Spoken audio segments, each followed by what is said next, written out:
तर काल काय म्हणताय? नमस्कार. महिला विधेयक जे आहे ते नामंजूर झालेलं आहे.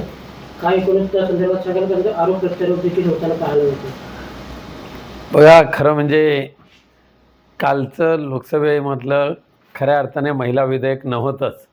महिलांच्या नावावर ह्यांना पूर्णपणे ह्या देशाची राजनीती किंवा देशाचे लोकसभेचे मतदारसंघ आपल्याला पूरक कसे ठरतील भारतीय जनता पक्षाला, या दृष्टीने तयार केलेलं ते एक ईडीने पूर्ण शोध घेतला तर कित्येक पटीने मिळू शकेल असा अंदाज सर्वांचाच आहे. मी ॲक्सिस बँकेत असताना माझ्यासमोर देखील धर्मांतराची प्रकरणं झाली. धर्मांतर प्रकरणावरून अमृता फडणवीस यांनी दावा केलेला आहे आणि वरिष्ठांनी त्याची तात्काळ दखल घेत ॲक्शन देखील घेतली असं म्हटलेलं आहे. देवेंद्र फडणवीस साहेबांच्या या राज्यामध्ये धर्मांतराची प्रकरणं होणं हे खऱ्या अर्थाने सध्याच्या भाजपाच्या शासनकर्त्यांना लाजिरवाणं गोष्ट आहे. त्यांच्या या कारकिर्दीमध्ये पूर्णपणे हा महाराष्ट्र व्यसनाच्या आहारी जातोय का, ड्रग्सचा एक अड्डा बनतोय का?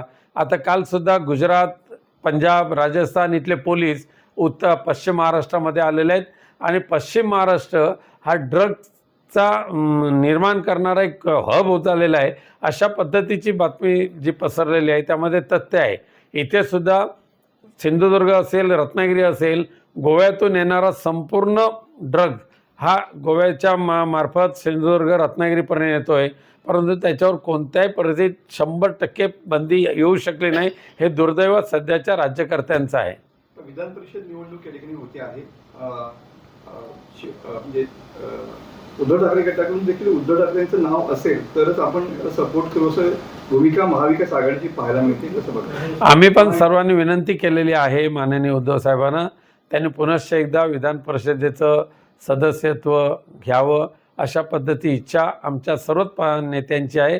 आम्ही त्या पद्धतीने त्यांना विनंती केलेली आहे. तुमचं पण नाव आघाडीवरती पत्रकारांनी आणलेलं आहे आघाडीवर, अर्थात उद्धव साहेबांच्या मनात असेल ते होणार. शिंदे गटाकडून सुद्धा 6 जण इच्छुक आहेत असे नावं कळत आहेत.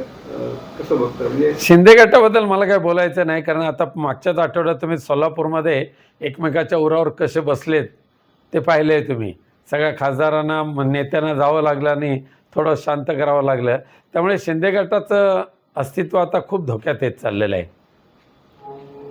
प्रवीण दरेकरांना कॅबिनेट दर्जा मिळावा अशी म्हणजे असं सूचक वक्तव्य चंद्रकांत पाटील यांनी भाषणादरम्यान केलेलं पाहायला मिळतं. कसं बघतं? ही चापलुसी चाललेली आहे एकमेकाची आणि सत्तेला हपापलेले जे लोक आहेत ते सध्या दुर्दैवाने मंत्रिमंडळाच्या आसपास फिरत आहेत, मंत्रिमंडळामध्ये आहेत. त्यामुळे महाराष्ट्र पूर्णपणे उद्ध्वस्त होत चाललेला आहे. म्हणजे आदित्य ठाकरे यांचा जो मतदारसंघ आहे तिथे युवा महोत्सवाचं आयोजन केलंय आणि भविष्यातल्या सगळ्या घडामोडी बघता असं आहे की हा थेट आदित्य ठाकरेंना चॅलेंज दिलं जातं की काय, असा प्रश्न उपस्थित होतो. बघा, मराठीमध्ये एक म्हण आहे की मोर नाचतो म्हणून तुडतुडं पण नाचतं. त्यामुळे वरळी विधानसभा मतदारसंघ माननीय आदित्यजी ठाकरेंनी ज्या पद्धतीने सामाजिक आणि विकासात्मक कामाने उभा केलेला आहे, म्हणूनच मागच्या महापालिकेच्या निवडणुकीमध्ये शिंदेंचा सुपडा साफ झाला आणि 6 पैकी 5 नगरसेवक हे आदित्यजी ठाकरे यांच्या शिवसेना उद्धव बाळासाहेब ठाकरे पक्षाचे निवडून आलेले आहेत. त्यामुळे त्यांनी वरळी विधानसभा मतदारसंघामध्ये आदित्य ठाकरे यांना चॅलेंज करण्यासाठी किती जरी असे महोत्सव केले तर मतदार त्यांना त्यांचं जे काय आहे ते जागा दाखवून दिल्याशिवाय राहणार नाही. त्यामुळे आदित्यजी ठाकरेंच्या अस्तित्वाला मुळीच धोका नाही आहे.